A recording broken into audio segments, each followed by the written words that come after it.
전 한국교육학술정보원 수석연구위원을 했던 손병길입니다. 하기 전에 용어 정의를 간단히 좀 몇 개 했습니다. 그래서 학교 컴퓨터 교육이라는 부분이 인터넷을 활용하기 전부터 시작을 했어요. 그래서 그게 컴퓨터 교육이라는 것이 인터넷 활용한 교육, 인터넷 기반한 교육의 어떤 초석이 됐다, 기반이 됐다 이렇게 보시면 될 것 같고요. 그다음에 531 교육개혁이 인터넷을 학교 교육에 도입하는 결정적인 계기가 됐습니다. 그래서 531 교육개혁을 중심으로 해서 간단하게 설명 좀 드리고, 그때 이제 교육정보라는 그 단원, 그 대통령 보고자료에 한 챕터를 차지하면서 학교에 본격적으로 이제 정보화가 추진됐습니다. 그래서 8월 20일 날 820이라고 하는데, 531은 1기 교육개혁위원회에서 했고요. 820은 제2기 김영삼 정무실의 대통령 장관 교육개혁위원회 2기에서 준비한 것입니다. 그 다음에 이제 인터넷과 교육에 관련돼서 굉장히 다양한 교수학습 활동, 학교 행정 지원이라든지 재정 이런 것들이 있습니다만, 대표적인 몇 가지 이러닝, 사이버 가정학습, 그 다음에 이제 에듀넷이라든지 우리가 알고 있는 나이스로 대표되는 학교 정보 종합관리 시스템, 디지털 교과서 관련 것들을 간단하게 설명하겠습니다. 우선 컴퓨터 교육에 대해서 말씀을 드리면, 컴퓨터 교육이라면 두 가지 의미를 포함하는 컴퓨터에 관한 교육, 그래서 우리가 흔히 말하는 컴퓨터를 가르치는, 컴퓨터 자체를 가르치는 교육하고 컴퓨터를 활용해서 하는 교육, 이렇게 나눠질 수 있습니다. 그 다음에 이제 교육정보화라고 한다 그러면은 정보통신기술을 활용해서 교사학습 방법, 내용, 교육과정, 교무학사, 교육행정 등을 효율하고 고도화하는, 그래서 장기적으로는 교육체제를 바꾸기 위한 일종의 활동을 칭하는 것으로 이렇게 얘기를 할 수 있겠습니다. 그 다음에 ICT 활용 수업이라는 것도 있고요. 그 다음에 디지털 교과서는 이제 디지털 기술을 기반으로 만든 교과서인데, 이 출발하게 된 계기가 노무현 정부 시절에 그때 김신일 부총리 겸 과학기술부 장관님께서 교육과서를 선진화하고 싶어 하셨어요. 그러니까 우리가 갖고 있는 과거에 여러분들 기억나는 국판형 책자로 되어 있는 교과서를 벗어나서 뭔가 좀 교육에 더 도움이 되는 그런 교과서를 만들고 싶어 하셨습니다. 그래서 교육부 안에서 이제 여러 가지 대책을 세웠는데 마음에 안 드신 거죠. 전부 다 이게 서책형 기반으로 해서 외국처럼 두꺼운 책을 만들어서 대대로 물려쓰기 한다든지 이런 수준의 얘기만 나오니까 이제 답답하시니까 저한테 이제 정책 기획을 좀 해달라고 주문하셔서, 그때 이제 디지털 교과서 상용화 방안이라는 정책을 제안하게 됐는데, 그때 목적은 디지털 기반으로 교과서를 만들 때 한 7년간 국가적, 사회적 실험을 하자는 취지였었어요. 왜냐하면 디지털 교과서라는 것이 만들어져도 교사학습 방법이 달라지고 여러 가지가 달라져야 되는데, 뭐를 어떻게 바꿔야 되고, 그게 아이들 건강이라든지 여러 가지 학습 효과가 어떤 영향인지를 모르는 상태에서 제안을 하니까 한 7년간 걸쳐서 학생의 건강이라든지 교사학습 방법이라든지 디지털 교과서의 효율적인 체제라든지 이런 것들을 계속 개발하고 연구하고 실험하고 PDF하는 과정으로 제안을 했는데, 그게 이렇게 출발했는데 중간에 조금 방향이 바뀌어서 물량 위주로 가다 보니까 조금 문제가 생겼었습니다. 그 뒤에 이제 스마트 교육도 나오고 여러 가지 변화가 있었죠. 그래서 이제 정책 과정을 말씀드리면은 87년에 학교 컴퓨터 교육 강화 방안이라는 것이 수립됐습니다.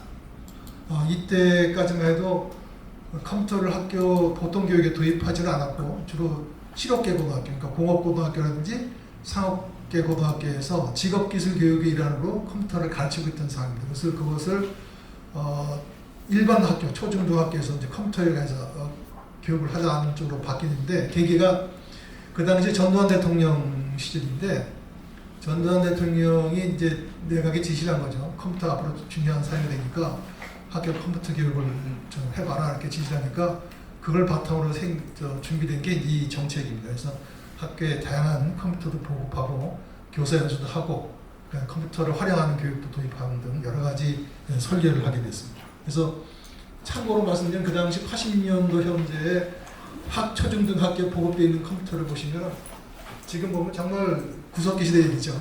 학교에 컴퓨터가 거의 없었습니다. 있는 데는 주로 이제 공개 고등학교라든지 상업계 고등학교 이런데 그 컴퓨터 직업교육에서 있었고 학교에는 거의 없었어요. 이런 바탕에서 출발하니까 가장 큰 중요한 이슈가 뭐냐면 어떻게 학교에 컴퓨터를 보급할 것이냐, 이게 가장 큰 이슈가 되죠. 그래서 이제 그때 나왔던 것이 그 한국통신 낙전수입이라는 게 그때 이제 화두가 됩니다. 그 담당 이 계획을 할 때 담당 공무원이 담당 그 과장이 그때 교육부의 과학기술과장이었는데 정부 부처의 실무 과장급 회의를 하고 오다가 들은 얘기입니다. 저 차 안에서 뉴스를 듣는데 그때 이제 동전 가지고 이제 전화를 하는데 만약에 100원짜리 동전 먹고 나면 통하고 나면 한 50분 나오면 그다음 꿀꺽 하잖아요. 그러니까 그게 낙전이었는데 그 낙전이 이제 사회적 문제가 됐다고 하는 게 방송에 나오는데 그거에서 이제 아이디어를 얻어가지고 그 한국통신하고 이제 그 정보통신부를 설득해서 그 낙전 수입을 사회적으로 좀 유용하게 쓰자. 그래서 학교에 컴퓨터를 보고자 그래서 초창기에는 초등학교를 전체를 한국통신에서 그 컴퓨터를 보급을 했어요. 그래서 그 학교 보급할 때 컴퓨터 화면 밑에다가 이 컴퓨터는 한국통신에서 지원하는 컴퓨터라고 아주 명기해서 지원하고 낙전의 말은 절대 쓰지 말자. 그냥 한국통신에서 지원하는 걸 해달라. 그래서 그렇게까지 해서 이제 학교에 보고가 되죠.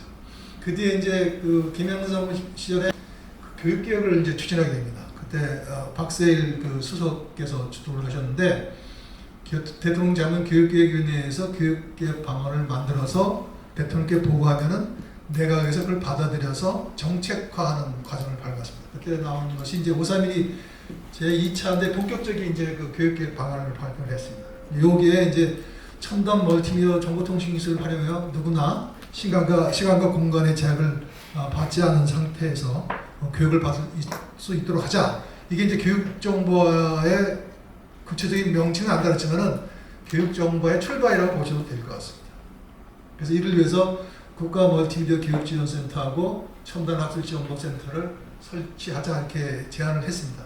요 두 개가 나중에 이제 KDIS 한국교육학습원의 모태가 됩니다.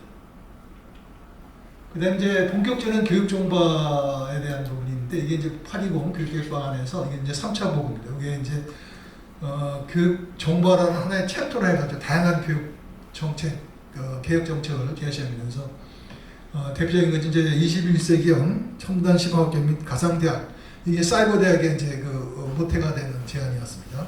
그다음에 정보기술을 활용한 교육의 저변 확대, 기회 균등화, 그다음에 정보 소양 인증 체제 등등 여러 가지 이제 제안을 하게 돼서 이것이 이제 교육부로 넘어가서 구체적인 사업으로 등장해서 나오는 것이 이제 사이버 대학 등등이 되겠습니다.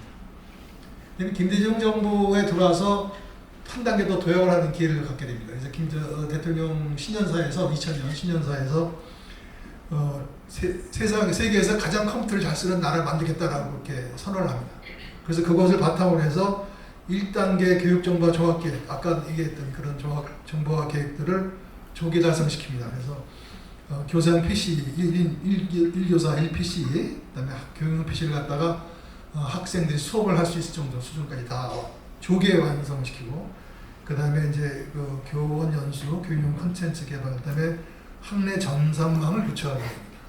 이게 학내 전산망을 바탕으로 해서 이제 그 종합관리정보 시스템이 작동을 하게 되죠. 그 다음에 이제 또 한 가지 그 변화가 학교 교육을 하다 보면 가장 큰 기준이라고 할까? 근거가 교육과정입니다. 근데 교육과정에서 정보통신기술이라든지 컴퓨터라든지 인터넷을 제대로 활용할 수 있도록 내용이나 구조가 되어 있지 않으면은 학교에서 실제로 쓰기가 굉장히 어려워요. 그래서 끊임없이 이제 그 교육과정을 시대에 맞게 개편을 하자는 요구들이 있어가지고 7차 교육과정 97년도에 나옵니다. 7차 교육과정에서 각 교육과의 다양한 정보통신기술을 활용해서 교육을 하도록 이렇게 구체적으로 명시를 하게 되더라고요. 그래서 이게 학교 교육에서 인터넷이라든지 컴퓨터가 활용되는 가장 중요한 근거로서 작동을 하게 됩니다. 그 다음에 이제 여러 가지 자료들을 보호하는 과정을 거치게 되는데, 한 가지 여기서 이제 그 7차 교육과정 개발할 때 이제 주안점을 뒀던 것이 컴퓨터, 인터넷 포함해서 컴퓨터라는 것이 그 매체적인 성격도 있고 도구적인 성격도 있습니다. 매체라는 건 실제 얘기해서 미디어니까 만들어진 자료나 정보를 전해주는 역할을 주로 하죠. 근데 도구는 그 자료나 정보를 만드는 데 쓰이는 겁니다. 연필이라는 건 글을 쓸 때 쓰는데 이걸 연필 매체로 부르지 않지 않습니까? 그래서 그 두 가지를 제대로 잘 활용할 수 있어야지 앞으로의 정보사회에 제대로 적응할 수 있겠다. 이렇게 해서 이 7차 교육 과정에서 그걸 이제 강조하게 됩니다. 그래서 이 7차 교육에서 주장하는 게 이런 겁니다. 정보통신기술 소양교육을 배워서 컴퓨터를 쓸 줄 알고 인터넷 쓸 줄 알면은 그걸 다른 여러 가지 교과에서 활용할 수 있게 그게 위계적으로 단계적으로 연결돼서 일종의 순환형, 나선형 순환 모델로 해서 아이들의 역량을 개발을 하자는 거죠. 알고만 있다고 해서 문제 해결할 수 있는 건 아니고 자기 생활에 쓸 수 있는 게 아니니까 알고 있는 기능과 지식을 문제 해결하든지 어떤 새로운 프로젝트를 한다든지 하는 그런 과정 중에 자연스럽게 활용할 수 있도록 이렇게 추구를 했습니다.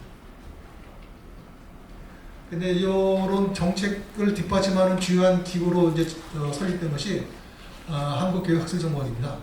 한국교육학술정보원의 설립을 배경을 보면은 아까 말씀드린 것처럼 교육개혁 방안에 기초해서 학술정보재단의 첨단 학술정보센터하고 한국교육기관의 컴퓨터 관련 연구와 등 컴퓨터 교육 연구센터가 있었는데 이것을 이제 독립을 하면서 EBS 부설 멀티미디어 교육지원센터를 만들었다가 한 3년 정도 경과 뒤에 두 기관을 합쳐서 한국교육학술정보원을 만들게 됩니다. 한국교육학술정보원의 주요 기능은 이제 여기 보시는 것처럼 학교의 교육정보화 사업이라든지 이런 것들을 관련된 연구, 개발, 지원, 평가 이런 여러 가지 일들을 종합적으로 수행하도록 되어 있습니다. 거기다가 이제 첨단 학술정보센터가 같이 통합됐기 때문에 학교 도서관학교라든지 K북 같은 이런 것들 여러 가지 또 활용을 해서 대학 교육이나 이런 것도 지원하는 초, 중고부터 대학까지 요새는 이제 유아교육까지 다 지원을 하고 있습니다. 근데 이제 우리나라에서 인터넷의 교수학습적 활용의 가장 대표적인 사례가 이제 에드넷이라는 것입니다. 그 당시에는 그 정보통신 기술을 활용해서 학교에서 아이들을 가르친 데 필요한 여러 가지 도움을 받고 지도하는데 그를 서비스해주는 시스템이 없었어요. 지금이 워낙 많은 시스템이 있어가지고 온라인 사업 정보 제공하고 학원 또는 일반 사기업체 이런 데서 다 이 서비스를 한다면은 그 당시엔 저런 게 없었기 때문에 국가 차원에서 에드넷이라는 것을 만들어서 학교에 필요한 교육 자료 정보 제공 서비스를 하자 이렇게 시작을 했습니다. 그 다음에 이제 2004년도에 정부의 이러닝 지원 종합 발전 방안을 해서 중앙교수학습센터로 확장하게 되고요. 2016년에 에드넷의 T클리어 서비스, 사이버 가정학습 이 학습 개발해서 교육 저작권 지원센터까지 역할을 하도록 점점 기능을 확대하고 있습니다. 2021년에는 교원 전용의 디지털 콘텐츠 운영 체제에 잇따라는 것도 개통해서 교원들에 대한 서비스를 확대하고 있는데 이 에드넷이 초창기에 많은 공헌을 했는데 우리나라 국가 사업이란 국가 예산을 움직이는 이런 사업들의 이제 한계라 그럴까요?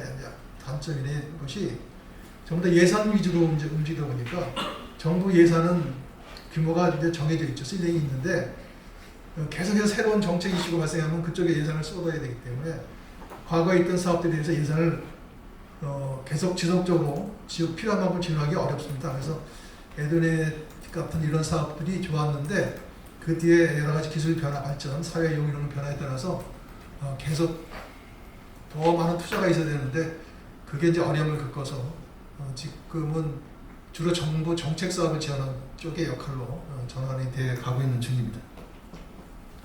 여기 이제 에드넷 서비스 경과를 간단하게 정리해 놨습니다. 그래서 처음에는 PC통신을 이용해서 에드넷을 개통했습니다. 그러다가 이제 인터넷 기반으로 전환을 하게 됩니다. 그 다음에 이제 에드넷 T클리어라는 사업인데 이 사업의 이제 주요 역할이 교육 정책 통합이라든지 교사 역량 강화, 커뮤니티 활동을 지원해주는 여러 가지 공간을 제공하는 그런 역할도 포함하게 됐습니다. 그 다음에 이제 사이버 가정학습이라는 게 있는데 이제 이게